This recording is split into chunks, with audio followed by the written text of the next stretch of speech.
Welcome to online India YouTube channel. Video को like करें, channel को सब्सक्राइब करें। अब ऑनलाइन रहेगा इंडिया, तभी तो आगे बढ़ेगा इंडिया।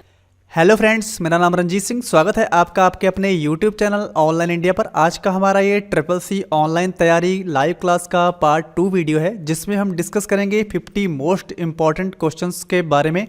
पिछली क्लास में भी हमने 50 मोस्ट इंपॉर्टेंट क्वेश्चन डिस्कस किए थे। जिन लोगों ने वो वीडियोस नहीं देखी है वो इस वीडियो के डिस्क्रिप्शन बॉक्स में जाएं और पिछली पार्ट 1 क्लास को देख सकते हैं और उसकी तैयारी कर सकते हैं। तो चलिए फटाफट फोन उठाइए और लाइव हो जाइए। तो जिन लोगों ने अभी तक हमारे चैनल को सब्सक्राइब नहीं किया है तो प्लीज चैनल को सब्सक्राइब कर लें और बेल नोटिफिकेशंस को ऑन कर लें, ताकि जैसे ही वीडियो अपलोड हो सबसे पहले उसका नोटिफिकेशन आप तक पहुंच सके।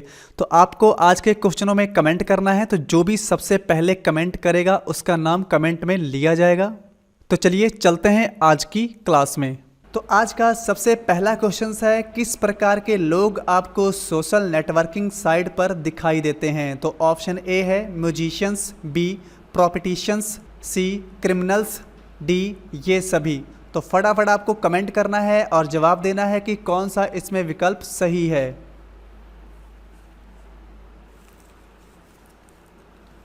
तो इसका सही आंसर है डी ये सभी। तो यहाँ पर आप समझ सकते हैं कि सोशल नेटवर्किंग पे म्यूजिशियंस लोग भी आते हैं, प्रॉपर्टिशियंस भी आते हैं और क्रिमिनल्स भी वहाँ पर विजिट करते हैं। अगला क्वेश्चन है ODT का एक्सटेंशंस है, यानी ODT किसका एक्सटेंशंस है? तो यहाँ पर हमारे पास 4 विकल्प हैं। ऑप्शन ए में है इम्प्रेस, बी में है राइटर, सी में है कैल्क और डी में है सभी। तो आपको फटाफट बताना है कि ODT किस एप्लीकेशंस का एक्सटेंशंस है। तो फटाफट कमेंट करिए और आंसर दीजिए।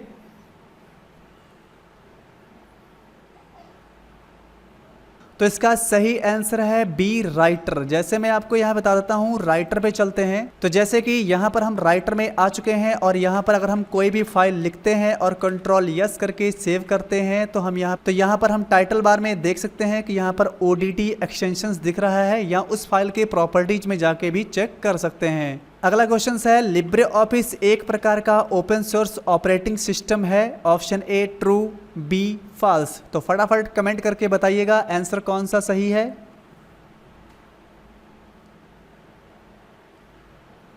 तो इसका बी आंसर सही है, फॉल्स। जैसे कि आप जानते हैं कि लिब्रे ऑफिस एक प्रकार का ओपन सोर्स ऑपरेटिंग सिस्टम नहीं है, क्योंकि वो एक एप्लीकेशन सॉफ्टवेयर है जिसके ऊपर हम काम कर सकते हैं। अगला क्वेश्चन है, कैल्क स्प्रेडशीट प्रोग्राम में अधिकतम कितने कॉलम होते हैं? तो ऑप्शन ए है 1000, बी है 1024, सी है 1048, डी है 16384। तो फटाफट कमेंट करके बताना है आपको कौन सा आंसर सही है।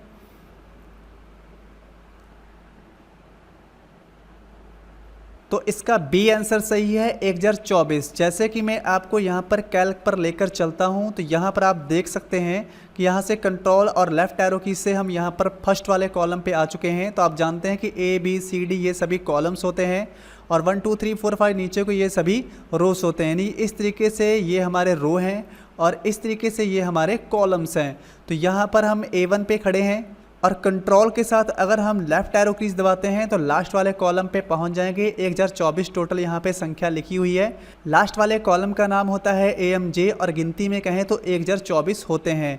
इसी तरीके से अगर रो की बात करी जाए तो कंट्रोल के साथ डाउन एरो कीज दबाने से यहाँ पर हम देख सकते हैं कि टोटल जो रो होते हैं वो 10,48,576 होते हैं। तो इस तरीके से इन चीज़ों का आपको ध्यान रखना है। इसी तरीके से अगर माइक्रोसॉफ्ट एक्सेल में आपसे पूछा जाए कि माइक्रोसॉफ्ट एक्सेल 2003 वर्जन में कितने कॉलम्स होते हैं, कितने रो होते हैं, तो यहाँ पर जो माइक्रोसॉफ्ट ऑफिस 2003 होता है उसमें यहाँ पर जो कॉलम्स होते हैं वो होते हैं 256 और जो रोज़ होते हैं वो होते हैं 65,536। इस चीज़ का ध्यान रखना है। और यही अगर बात माइक्रोसॉफ्ट एक्सेल 2013-19 की बात करें तो यहाँ पर आपको जो आंसर देना है उसमें आपको यहाँ पे लिखना है 16,384 होते हैं कॉलम्स और यहाँ पर जो रो होते हैं वो होते हैं 10,48,576। तो इस चीज़ का आपको बहुत ध्यान रखना है कि जिस चीज़ की बात पूछी जाए वही आंसर आपको वहाँ पे देना है।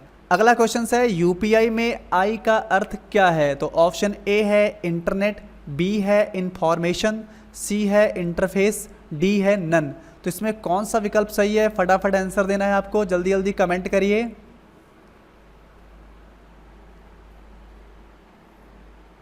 तो इसका सी आंसर सही है, इंटरफेस। जैसा कि आप जानते हैं कि यूपीआई का फुल फॉर्म होता है यूनिफाइड पेमेंट इंटरफेस, तो इसलिए यहाँ पर आई का फुल फॉर्म इंटरफेस से लगाया जाएगा।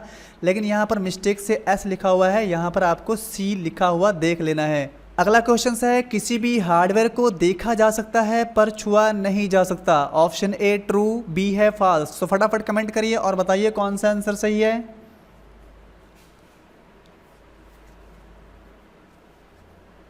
तो इसका सही आंसर है बी फॉल्स। तो यहाँ पे लिखा है कि हार्डवेयर को देखा जा सकता है पर छुआ नहीं जा सकता। तो ये बात बिल्कुल गलत है, क्योंकि हार्डवेयर को देखा भी जा सकता है और छुआ भी जा सकता है। जैसे कि आपका कीबोर्ड है, माउस है ना, प्रिंटर है, तो ये सभी चीज़ें हार्डवेयर हैं। तो आप इसे देख भी सकते हैं तो छू भी तो सकते हैं ना। तो इसलिए हार्डवेयर को देखा भी जा सकता है और छुआ भी जा सकता है। तो यहाँ पे लिखा छुआ नहीं जा सकता, तो इसलिए ये फॉल्स है। अगला क्वेश्चन है, निम्न में वोलेटाइल मेमोरी कौन सी है। तो ऑप्शन ए है रैम, बी है रोम, सी है दोनों, डी है कोई नहीं। तो फटाफट कमेंट करके बताना है कि इसमें वोलेटाइल मेमोरी कौन सी है।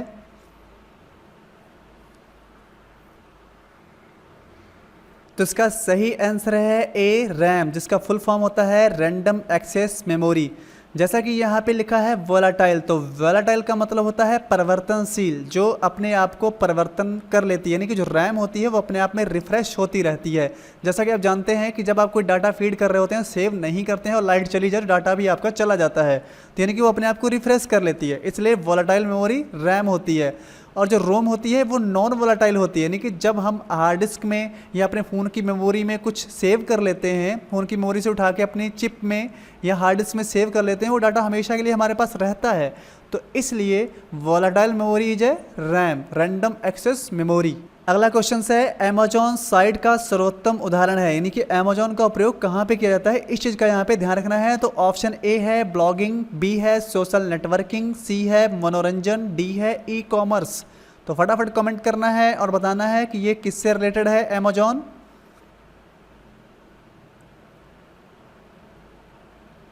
तो इसका सही आंसर है डी ई कॉमर्स। जैसे कि आप जानते हैं कि अमेजॉन से हम कोई भी चीज़ को परचेज कर सकते हैं अपने घर पर बैठे ही, तो इसलिए अमेजॉन होता है वो ई कॉमर्स होता है। और सोशल नेटवर्किंग में आपका यहाँ पे आता है फेसबुक, ट्विटर, इंस्टाग्राम, ये सभी चीज़ें। और ब्लॉगिंग में आप जानते हैं समाचार, न्यूज पत्र जो सभी होते हैं। और मनोरंजन के बारे में तो आप जानते ही हैं। अगला क्वेश्चन है, वे वेबसाइट जो मित्रों और संबंधियों के साथ नेटवर्क बनाती हैं वो कौन सी साइट्स कहलाती हैं। तो option A social networking, B net banking, C e commerce, D blogging.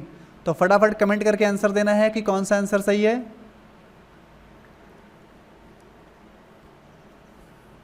तो इसका सही आंसर है सोशल नेटवर्किंग। जैसा कि आप जानते हैं कि फेसबुक, ट्विटर, इंस्टाग्राम, इन सभी से हम अपने मित्र, फ्रेंड्स बनाते हैं और उनके साथ जुड़ते हैं और बातचीत, चैट वगैरह करते हैं। अगला क्वेश्चन है, मेल के विषय में बताता है, तो इसमें से कौन सा है जो मेल के बारे में बताता है, विषय के बारे में बताता है। तो option A CC, B BCC, C to, D subject. तो इसमें बताना है कि कौन सा आंसर सही है, फटाफट कमेंट करिए।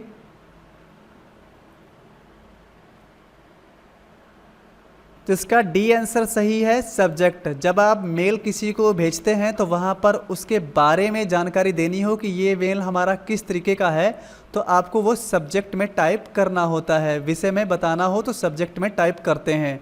और यहाँ पर टू है, तो जिसको मेल भेजना होता है उसकी ईमेल आईडी आप टू में लिखते हैं। सीसी, जिसका पूरा नाम होता है कार्बन कॉपी, वहाँ से आप 2 लोगों को मेल भेज सकते हैं। और बी में जो लिखा हुआ है बीसीसी, यहाँ से बहुत से लोगों को एक साथ मेल भेजने के लिए आप बीसीसी का प्रयोग करते हैं, जिसका पूरा नाम होता है ब्लिंड कार्बन कॉपी। तो यहाँ पर इसका डी आंसर सही है, सब्जेक्ट। अगला क्वेश्चन है, भीम ऐप में एम का अर्थ है। तो अगर आपको भीम ऐप का फुल फॉर्म पता है तो एम का अर्थ ऑटोमेटिक पता चल जाएगा। तो ऑप्शन ए है मनी, बी है मोबाइल, सी है मॉनिटर और डी है नन ऑफ दीज। तो फटाफट कमेंट करना है और बताना है इसका कौन सा आंसर सही है।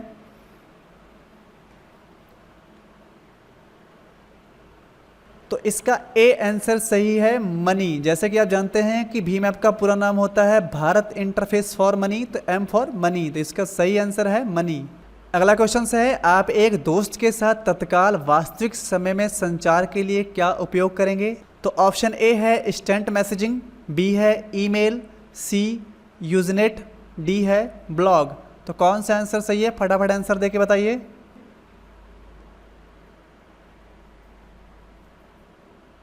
तो इसका सही आंसर है ए, इंस्टेंट मैसेजिंग। जैसे कि आप वहाँ पर फटाफट या तो मैसेज करेंगे या व्हाट्सएप से आप तुरंत जुड़कर वहाँ पर मैसेज करेंगे।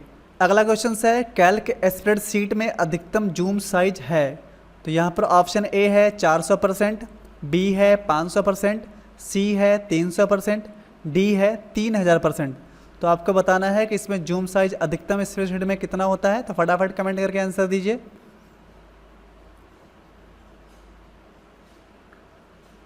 तो इसका सही आंसर है ए, 400%। जैसे कि यहाँ पर हम खोल लेते हैं स्प्रेडशीट यानी कि हमारा जो कैल्क है, तो यहाँ पर हम इसे इस साइड को जूम करते हैं तो देखिए सबसे हाईएस्ट जूम जो होता है वो यहाँ पर आपको 400% नीचे दिखाई पड़ रहा है। अगर यही क्वेश्चन मिनिमम में आ जाए तो यहाँ पर आपको मिनिमम भी देख लेना है। तो सबसे कम जो मिनिमम होता है वो होता है 20%। इस चीज़ का भी आपको ध्यान रखना है और बाय डिफ़ॉल्ट होता है 100%। अगला क्वेश्चन है इम्प्रेस लिब्रे ऑफिस का एक प्रोग्राम है। तो option A true, B false. तो आपको बताना है कि इम्प्रेस लिब्रे ऑफिस का ही कोई प्रोग्राम है या नहीं। तो ट्रू है या फॉल्स, तो फटाफट कमेंट करके आंसर दीजिए।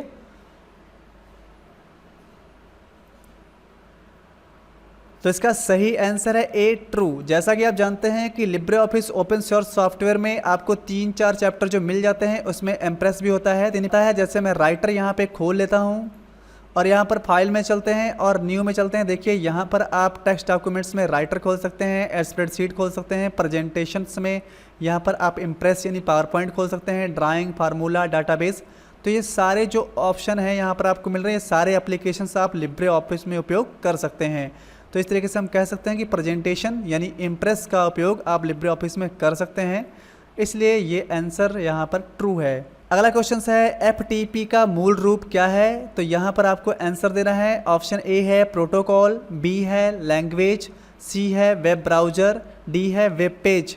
तो इसमें कौन सा आंसर सही है, फटाफट बताइए कमेंट करके।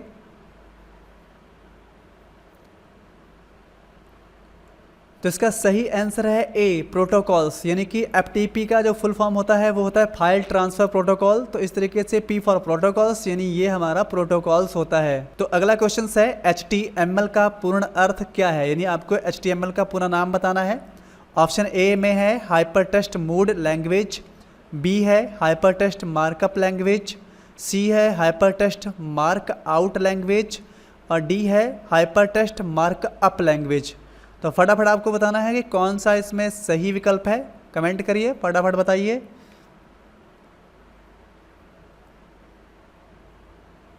तो इसका बी आंसर सही है, हाइपरटेक्स्ट मार्कअप लैंग्वेज। तो यहाँ पर HTML का विकल्प बी सही है, हाइपरटेक्स्ट मार्कअप लैंग्वेज। यहाँ पर आपको मीनिंग्स के हिसाब से भी ध्यान रखना है। अगला क्वेश्चन है लिनक्स एक 32 बिट का ऑपरेटिंग सिस्टम है। Option A true, B false. तो फटाफट बताइए कौन सा आंसर सही है।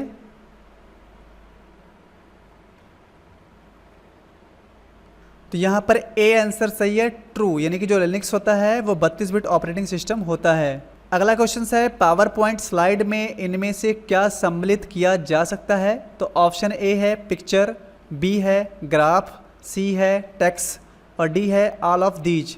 तो फटाफट कमेंट करके बताना है कि इसमें कौन सा आंसर सही है।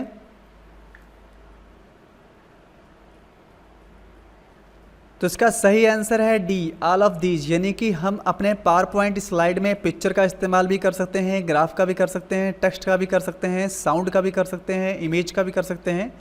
तो इस तरीके से ये सारे विकल्प यहाँ पे सही हैं। अगला क्वेश्चन है चयनित सेल सीमा के निचले दाएं कोने में एक छोटा काला वर्ग किस रूप में जाना जाता है।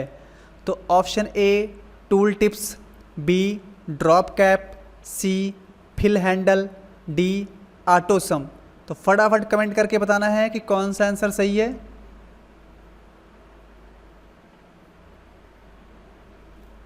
तो इसका सही आंसर है सी, फिल हैंडल। जैसे कि आप यहाँ पर कैल्क में आते हैं और मैंने यहाँ पे सेलेक्ट किया और जैसे ही आप यहाँ पे कोने में जाएंगे तो ये जो आपको प्लस का निशान मिल रहा है ये क्या चीज़ है, यही आपको यहाँ पर पूछा जा रहा है। अगला क्वेश्चन है विंडो एक ऑपरेटिंग सिस्टम है। तो option A true, B false. फटाफट कमेंट करके आंसर देना है कौन सा आंसर सही है।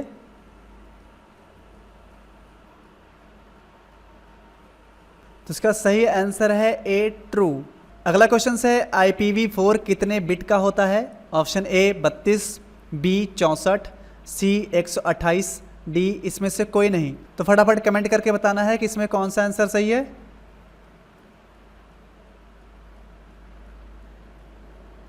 तो इसका ए विकल्प सही है, 32 बिट का होता है। तो यहाँ पर जो IPv4 है इसका फुल फॉर्म होता है इंटरनेट प्रोटोकॉल वर्जन 4।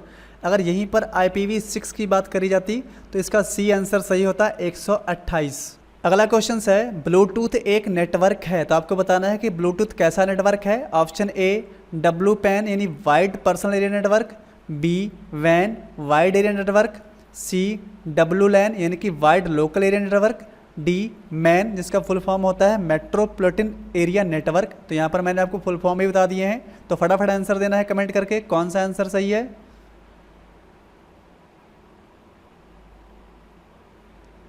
तो इसका ए आंसर सही है WPAN यानी कि ये हमारा पर्सनल एरिया नेटवर्क होता है, लेकिन ये W यानी वाइड के साथ मिलकर बना होता है, वाइड पर्सनल एरिया नेटवर्क। तो इसलिए इसका ए आंसर सही है।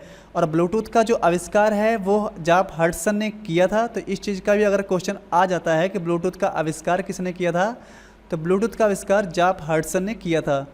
अगला क्वेश्चन है IM का पूरा नाम क्या है? तो यहाँ पर ऑप्शन है ए इंस्टेंट मैसेज, बी है इंटरनेट मैसेजिंग, सी है इंस्टेंट मैसेजिंग और डी है ऑल ऑफ दीज। तो फटाफट आंसर दीजिए कौन सा विकल्प इसमें सही है।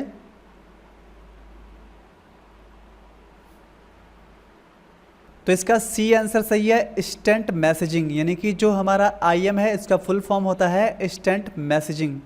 अगला क्वेश्चन है लाइट पेन क्या है? तो ऑप्शन ए इनपुट डिवाइस है, बी आउटपुट डिवाइस है, सी दोनों का काम कर सकता है, डी कोई नहीं। तो फटाफट कमेंट करिए और बताइए फटाफट कौन सा आंसर सही है इसमें।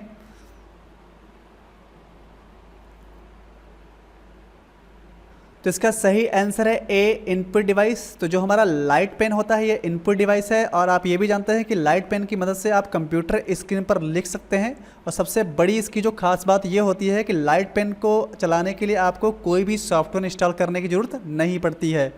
अगला क्वेश्चन है एक कॉपीराइट प्रतीक बनाने के लिए आप कौन सी शॉर्टकट कीज दबाते हैं? तो ऑप्शन ए है Alt+Shift+C, बी है Ctrl+C और सी है Alt+C और डी है ऑल ऑफ दीज। तो आपको फटाफट बताना है कमेंट करके कि इसमें कौन सा आंसर सही है।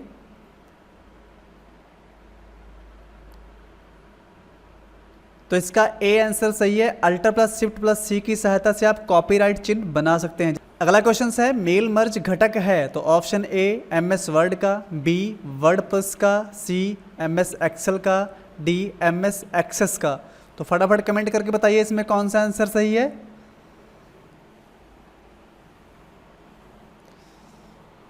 तो इसका ए आंसर सही है MS वर्ड में यानी माइक्रोसॉफ्ट वर्ड में आपको ये ऑप्शन मिल जाता है मेल मर्ज, जिसमें आप एक साथ कई लोगों को मेल भेज सकते हैं। अगला क्वेश्चन है किसी भी पैराग्राफ को जस्टिफाई करने का शॉर्टकट की क्या है? तो option A Ctrl+J, B Alt+J, C shift के साथ J, D none of these. तो फटाफट बताना है कमेंट करके कौन सा आंसर सही है।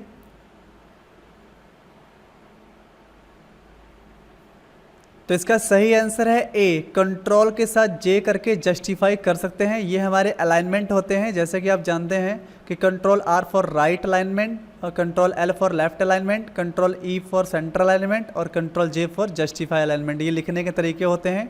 अगला क्वेश्चन है इम्प्रेस फाइल एक्सटेंशन है यानी कि इम्प्रेस पर बनी फाइल का पहचान क्या है? तो option A .odt, B .ods, C .odp, D none of these. तो फटाफट बताना है कौन सा आंसर इसमें सही है।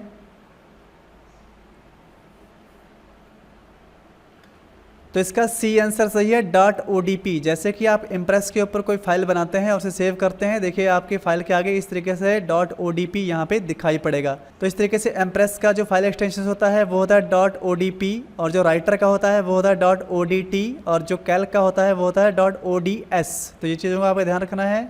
अगला क्वेश्चन है कैल्क प्रोग्राम में अधिकतम वर्कशीटों की संख्या हो सकती है? तो option A 10,000, B 1,000, C 100, D 255। तो फटाफट कमेंट करके बताना है कौन सा आंसर इसमें सही है।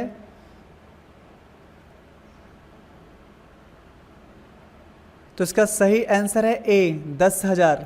अगला क्वेश्चन है, निम्न में कौन एक वेब ब्राउज़र का प्रकार नहीं है? तो आपको इसमें छांटना है कौन सा वेब ब्राउज़र नहीं है। तो option A Google Chrome, B Mozilla Firefox, C Safari, D Yahoo. तो फटाफट बताना है इसमें कौन सा ब्राउज़र नहीं है।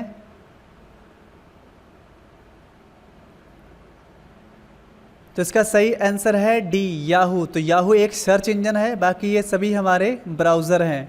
अगला क्वेश्चन है, निम्न में कौन सा एक ईमेल क्लाइंट्स है? तो option A Outlook, B Internet Explorer, C Netscape Navigator, D इसमें से कोई नहीं। तो बताइए कमेंट करके इसमें कौन सा आंसर सही है।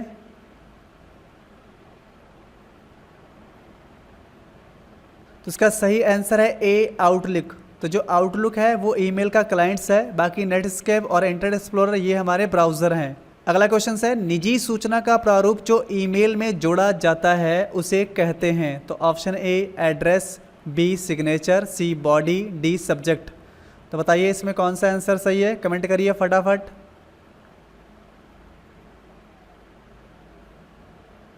तो इसका सही आंसर है बी सिग्नेचर। सिग्नेचर को वहाँ पर ईमेल में प्रारूप के रूप में जोड़ा जाता है। अगला क्वेश्चन है, इंटरनेट पर सबसे प्रचलित सोशल नेटवर्किंग इसमें से कौन सी है?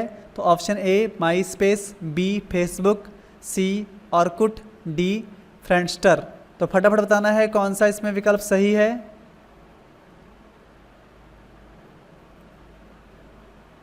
तो इसका सही आंसर है बी फेसबुक। तो फेसबुक सबसे ज़्यादा प्रचलित सोशल नेटवर्किंग का साइट है। अगला क्वेश्चन है, सार्वजनिक अस्पतालों के लिए ऑनलाइन पंजीकरण प्रणाली ORS कब शुरू की गई थी? तो ऑप्शन ए है जुलाई 2015, बी है अगस्त 2016, सी है जुलाई 2016, डी है जनवरी 2016। तो फटाफट बताइए कौन सा इसमें विकल्प सही है।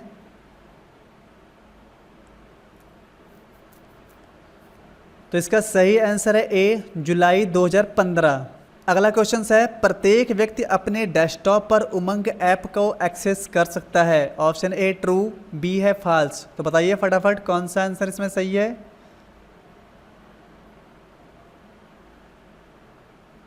तो इसका ए विकल्प सही है ट्रू। आप इसको मोबाइल में और डेस्कटॉप दोनों में ही इंस्टॉल कर सकते हैं।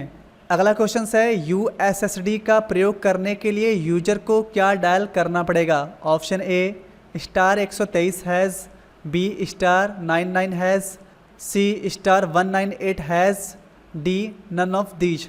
तो फटाफट बताना है इसमें कौन सा आंसर सही है।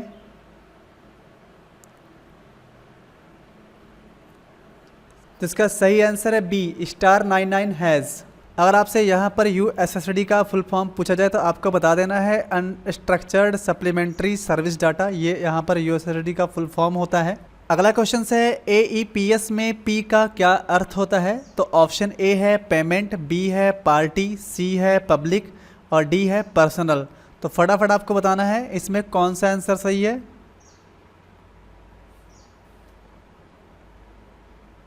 तो इसका सही आंसर है ए पेमेंट, क्योंकि यहाँ पर एप्स का मतलब होता है आधार एनेबल पेमेंट सिस्टम। तो यहाँ पर P फॉर पेमेंट, तो इसलिए इसका ए आंसर सही है। अगला क्वेश्चन है, नेफ्ट को मैनेज कौन करता है? तो ऑप्शन ए है RBI, बी है SBI, सी है BOI और डी है नन ऑफ दीज। तो फटाफट कमेंट करिए और बताइए इसमें से कौन सा आंसर सही है।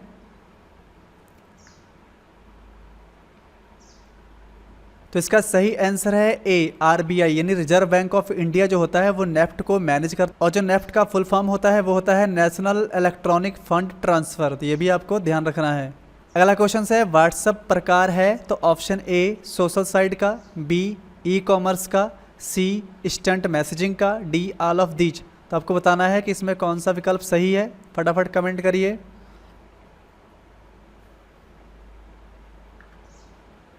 तो इसका सी आंसर सही है इंस्टेंट मैसेजिंग, यानी जो व्हाट्सएप होता है वो इंस्टेंट मैसेजिंग के काम में आता है। अगला क्वेश्चन है, बिना सब्जेक्ट के ईमेल नहीं भेजा जा सकता? तो ऑप्शन ए है ट्रू, बी है फॉल्स। तो फटाफट बताइए कौन सा आंसर इसमें सही है।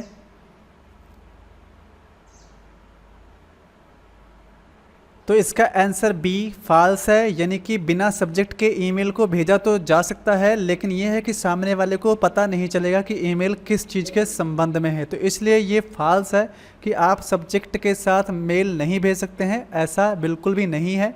अगला क्वेश्चन है, वर्कशीट पर आप हॉरिजेंटल और वर्टिकल लाइनें जो होती हैं उन्हें कहते हैं। ऑप्शन ए सेल्स कहते हैं, बी सीट्स कहते हैं, सी ब्लॉक लाइन कहते हैं, डी ग्रिड लाइंस कहते हैं। तो फटाफट बताइए इसमें कौन सा आंसर सही है।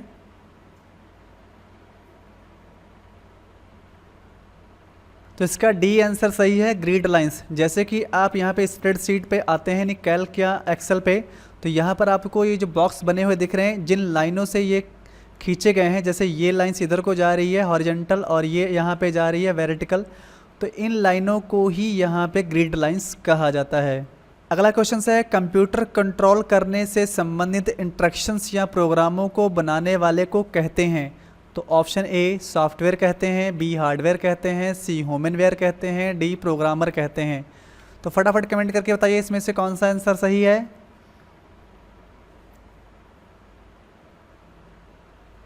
तो इसका डी आंसर सही है, प्रोग्रामर कहते हैं। जैसे कि आप जानते हैं कि कंप्यूटर जो होता है वो सॉफ्टवेयर और हार्डवेयर से मिलकर तो ज़रूर बना है, लेकिन वो इंस्ट्रक्शंस हमारे दिए गए वो समझे, तो इसके लिए उसमें प्रोग्रामिंग करना ज़रूरी है। तो इसलिए इसका डी आंसर सही है, प्रोग्रामर।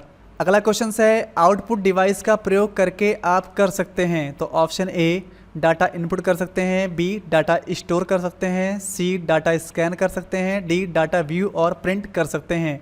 तो फटाफट कमेंट करिए और बताइए इसमें से कौन सा आंसर सही है।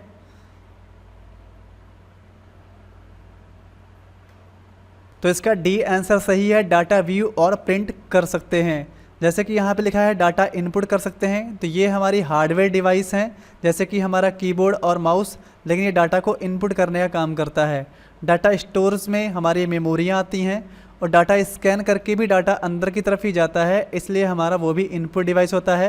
लेकिन डाटा को व्यू करना जैसे कि मॉनिटर, और डाटा को प्रिंट करना जैसे कि प्रिंटर, ये हमारे आउटपुट डिवाइस हैं। तो इनपुट डिवाइस वो होते हैं जो अंदर की तरफ काम करते हैं, और आउटपुट डिवाइस वो होते हैं जो बाहर की तरफ काम करते हैं। अगला क्वेश्चन है, निम्नलिखित में से कौन सा हार्डवेयर का उदाहरण नहीं है। तो option A mouse, B printer, C monitor, D operating system. तो फटाफट बताइए इसमें से कौन सा आंसर सही है।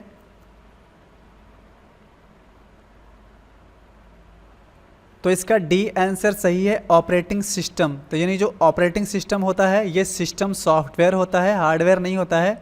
और माउस, प्रिंटर और मॉनिटर ये हमारे हार्डवेयर पार्ट्स ऑफ कंप्यूटर हैं। अगला क्वेश्चन है, यह कंप्यूटर का वह भाग है जिसे कोई छू नहीं सकता।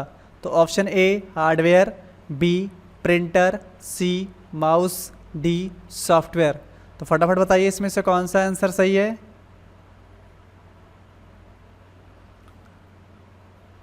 तो इसका सही आंसर है डी सॉफ्टवेयर। तो जो सॉफ्टवेयर्स होते हैं उन्हें आप छू नहीं सकते हैं, उनसे आप काम करवा सकते हैं। जैसे कि हमारे जो सॉफ्टवेयर होते हैं जैसे WinWord, Excel, PowerPoint, Photoshop, Corel Draw, या ऑपरेटिंग सिस्टम है या विंडो 10, विंडो 7, तो इनसे आप काम करवा सकते हैं, लेकिन इन्हें आप छू नहीं सकते हैं।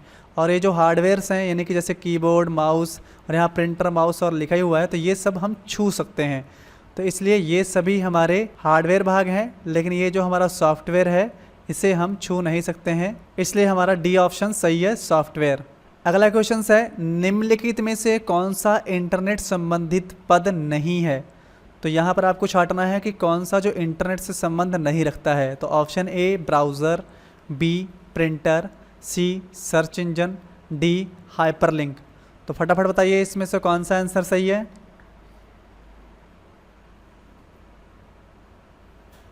तो इसका बी आंसर सही है, प्रिंटर। तो जो प्रिंटर है वो इंटरनेट से संबंध नहीं रखता है। जैसे कि ब्राउज़र, कोई भी वेबसाइट को खोलने के लिए आपको ब्राउज़र का इस्तेमाल करना पड़ता है, किसी चीज़ को सर्च करने के लिए आपको सर्च इंजन यानी याहू, गूगल, इनका इस्तेमाल करना पड़ता है, और किसी भी वेबसाइट के अंदर जाने के लिए आपको हाइपरलिंक तो उसमें लगे ही रहते हैं। तो इसलिए यहाँ पर प्रिंटर जो है वो इंटरनेट से संबंध नहीं रखता है, तो ये सबसे अलग है, इसलिए बी आंसर सही है। अगला क्वेश्चन है, कंप्यूटर में अधिकांश प्रोसेसिंग होती है किस में होती है। ऑप्शन ए मेमोरी में, B random access memory RAM में, सी मदरबोर्ड में, D CPU central processing unit में। तो बताना है आपको फटाफट इसमें कौन सा आंसर सही है।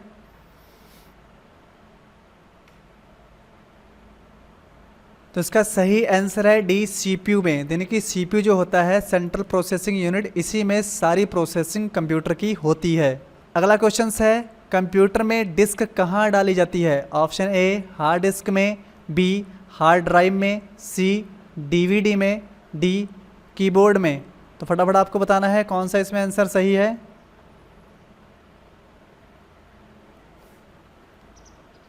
तो इसका सी आंसर सही है, DVD में। तो जो DVD होती है इसी में आप वहाँ पे DVD राइटर में CD और DVD लगाते हैं। और DVD का पूरा नाम होता है डिजिटल वर्सटाइल डिस्क। इस चीज़ का भी आपको ध्यान रखना है। अगला क्वेश्चन है कंप्यूटर के संदर्भ में सॉफ्टवेयर का क्या अर्थ है? Option A floppy disk, B computer programs, C human brain, D इसमें से कोई नहीं। तो फटाफट आपको आंसर बताना है इसमें कौन सा विकल्प सही है। तो फटाफट कमेंट करिए।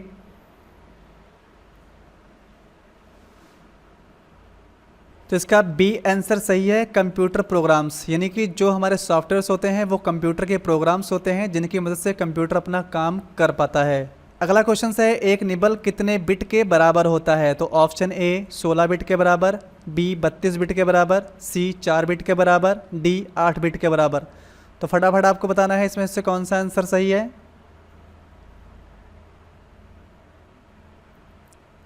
तो जो इसका सही आंसर है वो है सी 4। यानी कि 4 जो बिट होते हैं वो मिलकर एक निबल बनाते हैं।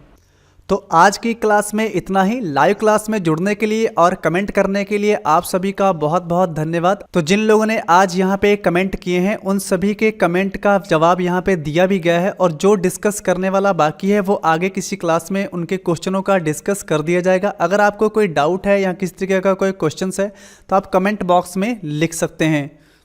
तो मिलते हैं कल फिर से SSC ऑनलाइन तैयारी पार्ट 3 के साथ। तब तक के लिए जय हिंद, गुड बाय, टेक केयर।